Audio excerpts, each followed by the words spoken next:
Welcome back to the Law of Happy podcast. I'm your host, Lauren Tatner. I'm an attorney and I teach laughter as an exercise. When we laugh, we feel good and we raise our energy.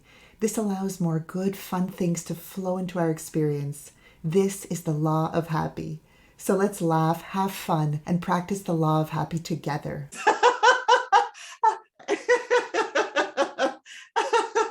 Today, we're going to change things up a bit. I'm going to share my personal story on how I learned to trust my intuition and became a solo mother by choice. Or as I say, solo mother by intention, love, and energy. My friend Lisa Foster recently interviewed me on her podcast called the Real Life Momz Podcast. Lisa's podcast is about connecting moms through powerful stories to inspire you to tap into your unique strengths while teaching your kids to do the same. I wanted to share this interview here so that you guys can get to know a bit more about me and my journey. So please have a listen to my chat with Lisa. I hope this episode will inspire you to trust your own amazing inner being, intuition, your incredible body, and the amazing universe. Hi, Lauren. It's so great to have you here today on the show. I am inspired by your story. Before we dive into all those details of your story, I just want the listeners to get to know you. So if you don't mind just telling us a little bit more about yourself. It's such an honor to be here. Thank you for having me. I always had a feeling that there had to be more than what we can see with our regular senses. And I felt there had to be more than just waking up, going to school, or for the adults, going to work, coming home tired, a bit anxious, stressed, going to sleep, and repeating the cycle. I just felt there had to be more, but I didn't know what it was. I had my first energetic experience with my grandfather when I was about 12 years old. I was very close with my maternal grandparents. They had survived the Holocaust, and my grandfather was in the process of writing a book. He was putting together a huge book project that included his memoirs and also the stories of other survivors who survived from his hometown. And at one point, he wasn't yet finished his book, but he was in the hospital, and I had later learned that the doctors had told my parents that they didn't think he was going to survive, that particular night was going to be his last night, that he was going to be alive. And I remember going to visit my grandfather that night in the hospital with my mom, and I wasn't being told much at the time because I was a child, but I had the sense that it was serious. And I remember being at the hospital, and my grandfather was saying to my mother, "What's going on? Am I going to die? Am I going to be okay?" My grandfather wasn't sure what was going on because they weren't sure what to tell the patients then. They didn't want to scare the patient, but they didn't want to give the patient false hope. So he wasn't being told much. And I remember him asking what's going on, and my mother and my aunt were looking at each other. They didn't know how to respond. I recall just wanting to reassure my grandfather since he wasn't getting any of the answers from any of the adults who were around. I don't blame them. They didn't know what to say in the moment. But my intuition just brought me right over to my grandfather, and I said, "Zadie, you're going to be fine. You're fine." Like I just had this strong knowing, this feeling that no matter what anyone else was worried about or saying, like the doctors, that all was well. And I said to him, "You're fine." And I thought, how come these adults don't know that? Or why aren't they telling him that? I remember holding my grandfather's hand and just confirming or affirming that he's fine and that all is well. And I remember that I was wearing a bracelet that my grandparents had bought me from a trip that they had made to Israel several years before that. I was wearing that bracelet. I called it my magic bracelet. I just loved the energy of it, and it was so meaningful to me for different reasons.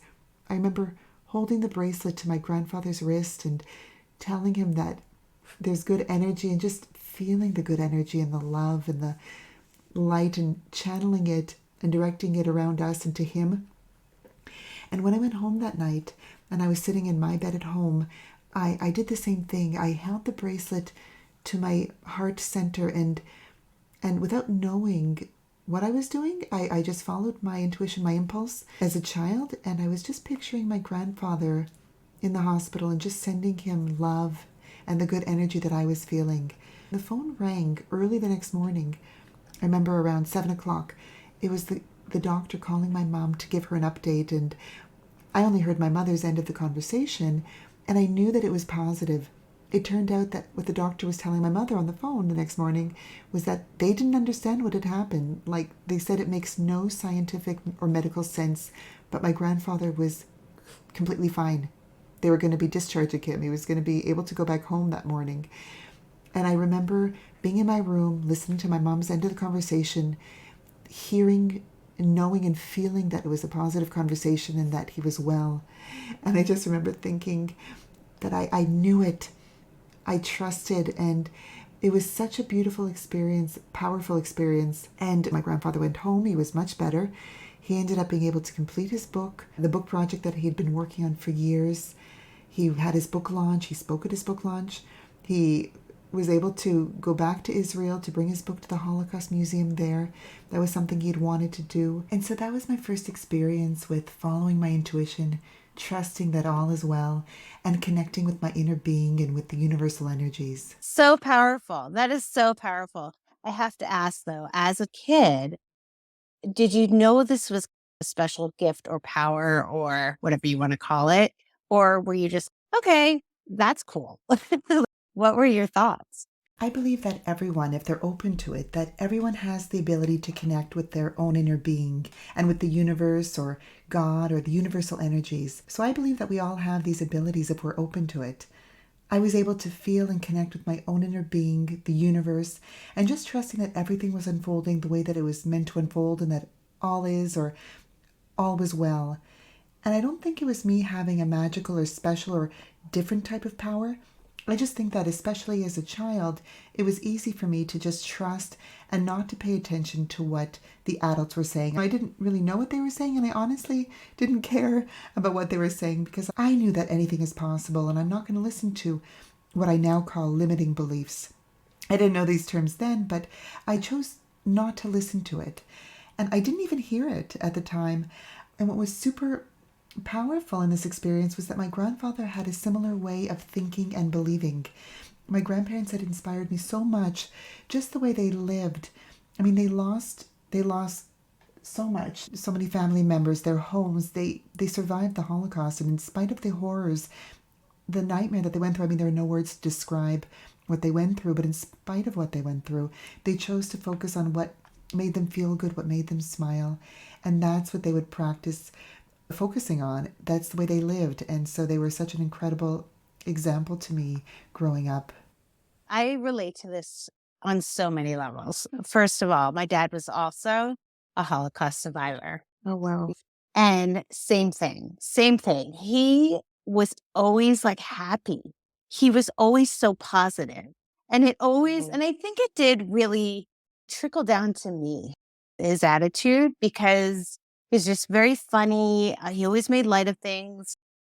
And I also relate on so many levels to what I call is my inner wisdom, kind of how I've learned it to be with the universe. So that's my way of just feeling my own intuition. But yeah, so I relate to this on so many levels. So I just love it. I just wanted to put that out there. So this positive kind of, I'm going to call it a positive outlook, a positive way of seeing things that kind of trickle down to you and that intuitive piece. How did that affect this decision to become a solo mom? So up until my 30s, I was still making decisions or doing things because I thought I had to do them. So for instance, after high school, I went right into law school. I did my 4 law degrees. Even though I would admire or be inspired by some of my friends who took some time off to travel or do other things that interested them, I just thought, okay, I just have to keep doing what I thought was safe for me. So I had my first awakening experience in my 20s. It was in 2006 when I was 26. I was already practicing as an attorney. I was getting a lift home from my father one evening from work, and I had this intuitive nudge to call my grandmother from the car. So I called her up and I heard that she was watching her favorite show. It was playing in the background. And so I just said to her, "Oh, Bubby, it's Lauren. I hear you're watching Jeopardy. We can speak later." And she said, "Okay, but I just have one question to ask you." She said, "Are you happy, Lauren?" I was not expecting that question. I don't think I'd ever asked myself that question before, and so it just caught me off guard. I didn't even know what that meant. So I just all of a sudden felt super emotional, and I said, "Mm-hmm," because I didn't know what to say. And so she said, "Okay, because that's the most important thing, to be happy." And then we hung up the phone, and it turned out that that was my last conversation with my grandmother. She ended up passing away shortly after that, and I was so thankful that I had followed my intuition and called her that evening, and that she had asked me that question, because it was just so powerful. And it's not about being happy all the time. That's not possible.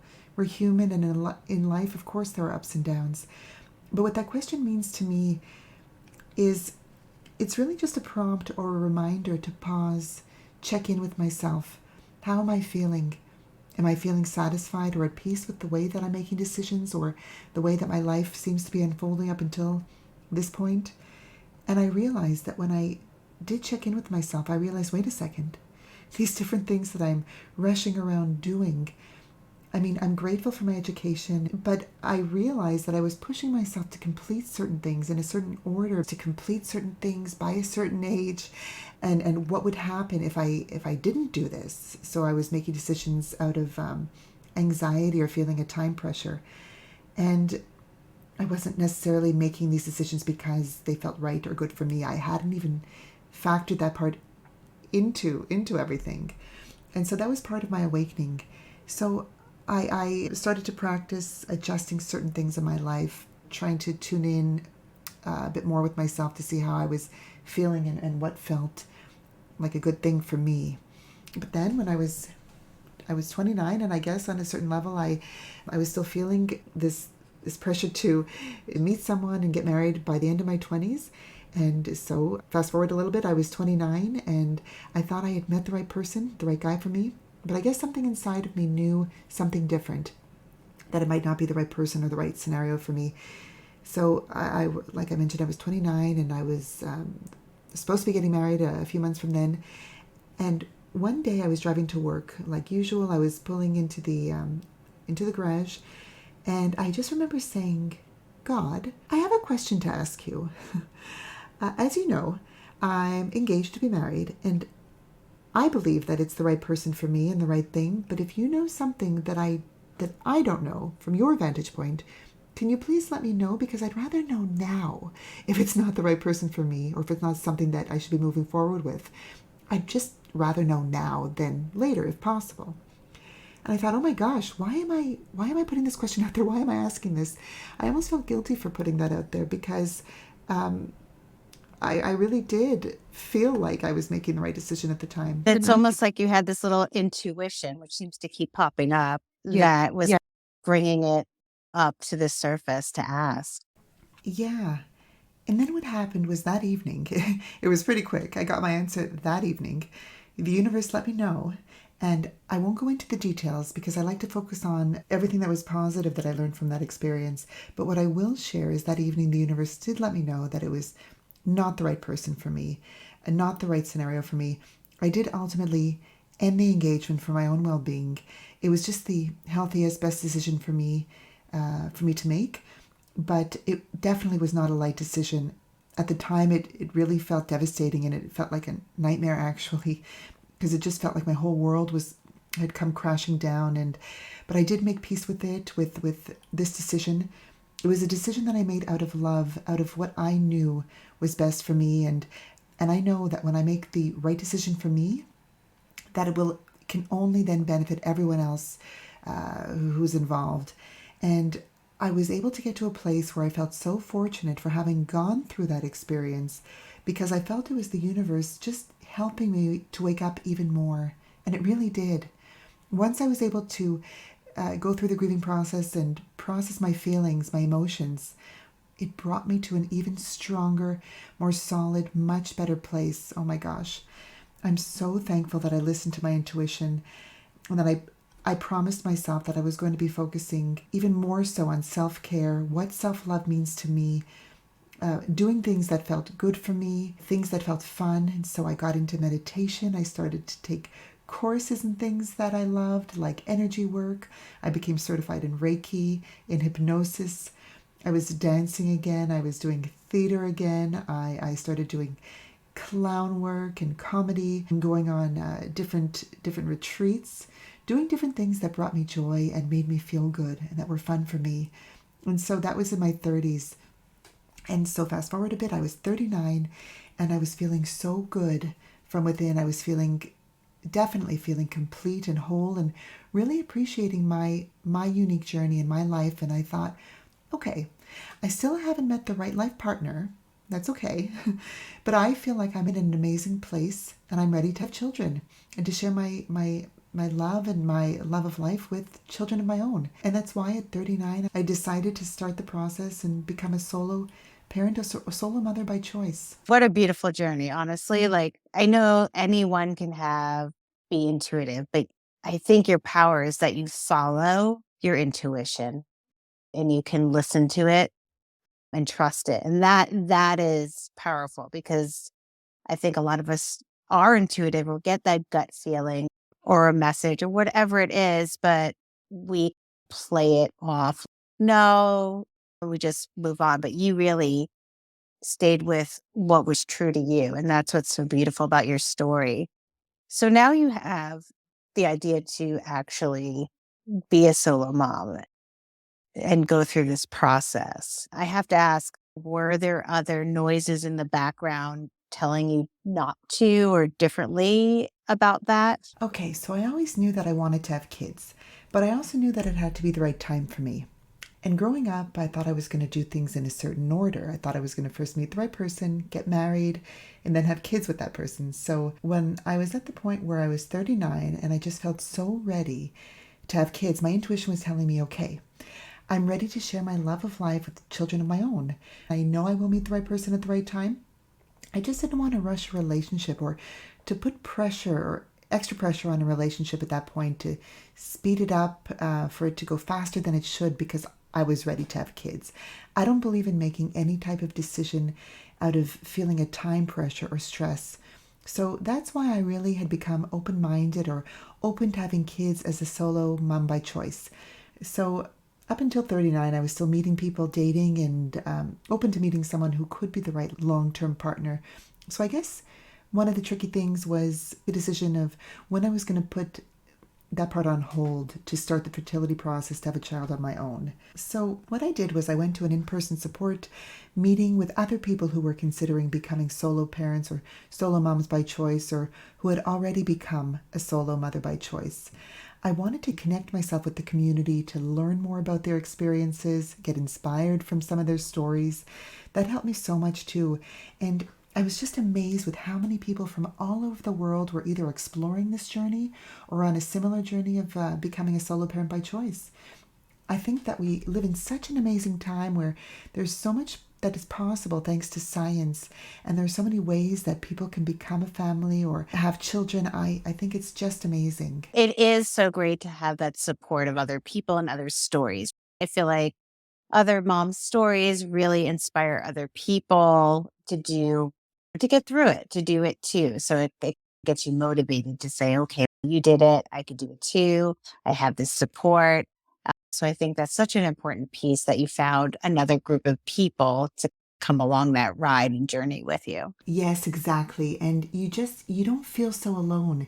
You feel, even though you're doing it alone, like you're becoming a solo parent or solo mom by choice, Right. you They're know, not well, coming by over to choice. change diapers for your twins, but they can Yes. participate with you. But yeah, I agree with what you said because yes, there's something so powerful and helpful about a community where even though we're having the child on our own, I don't feel alone. I feel like I'm part of this huge family or community, and it's just amazing. Obviously, the process, there's a lot that goes into the actual process and having the child as well. But after you've made that decision and you've gone through your process and you have your twins are now 2 years old, is that right? Yes. Yeah. So you have these two amazing twins, right? That you look at. What do you think? What do you feel when you look at them, knowing that decision that you made back then? It feels so right for me, for us. I'm so thankful that they chose me to be their mom, that they came together. And actually, I connected with my twins even before the insemination, even before they were conceived. And what I mean by that is, at a certain point, I started to incorporate a spiritual practice or a spiritual part to my journey because it can get so easy to get caught up in the scientific part of it all because that's a huge part of it. So I just decided at a certain point to leave the science and medical part to my doctor, who I trusted. And I really just made a point of focusing on doing things that helped me to feel peace because the fertility process, trying to conceive, I mean, to say the least, it can really be such a roller coaster, so many stressful parts. So I really practiced focusing on things that allowed me to feel good or feel some relief or feel peace. And so one of the things that I started to do was I started to communicate with I would call them my spirit babies, who I believed were ready to come through and join me here in the physical realm. So I started to connect with my twins even before the IUI, the insemination process, took place, and that gave me some peace and a feeling and knowing that they were here, that I was connected with them already.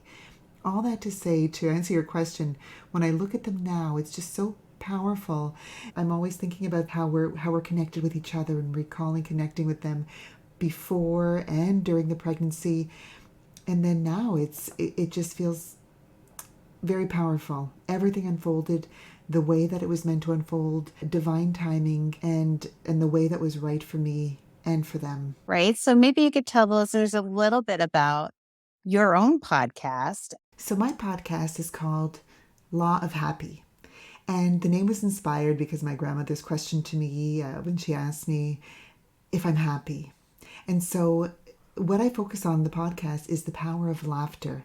I became certified in laughter yoga. We use laughter as a form of exercise. It's not comedy. We're actually choosing to laugh on purpose, and we combine breathing techniques with exercises that prompt us or encourage us to laugh or to start simulating laughter, just so we can get all of the health benefits of laughing, because the body doesn't know the difference whether we're laughing spontaneously because a joke made us laugh or whether we're simulating the laughter as a form of exercise. As long as it's a belly laugh and we're maintaining the belly laugh for a few minutes, we really get the same benefits of laughing. They say that laughter is the best medicine, and it really is. The benefits are endless. There are so many physiological benefits, emotional benefits.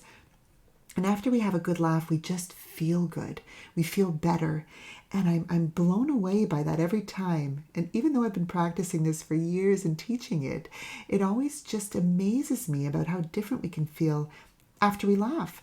And with laughter yoga, we don't have to leave laughter to chance. That's why we do these exercises, so that we can get the benefits of laughter on a regular basis. And so on my podcast, I have an interactive part where I lead people in laughter exercises so that we can laugh together, because that's super fun, and the listeners can laugh with us and experience that with us. And then I also have chats with people who I'm inspired by, people who either teach laughter or people who have an inspiring story or teach other techniques where we can feel good and raise our vibration, and chats with people who believe that life is supposed to be fun, who practice ways of feeling good.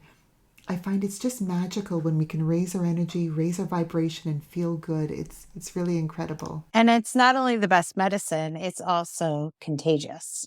So it Yeah. changes the whole room. All right. So I have one more big question for you. So Yeah. I'm gonna be like your grandma. Lauren, are you happy? Yes. Yes, I am. Because I'm doing everything that I can to make sure that I'm making decisions because they feel right and good for me. I think your grandparents are just cheering you on right now. And hopefully you can Mhm. feel that.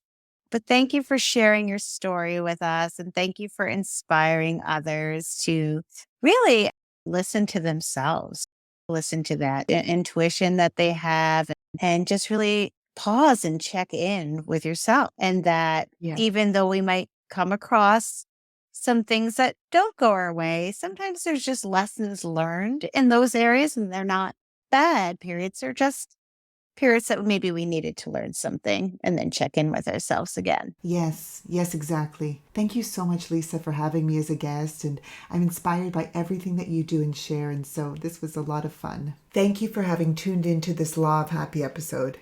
If you smiled, laughed, or felt inspired, please subscribe, rate, review, and share the Law of Happy podcast with someone you'd love to have fun with. And if you'd like to laugh with me as a guest on the show or in a customized program, you can email me at lauren@lawofhappy.com. I look forward to laughing with you soon.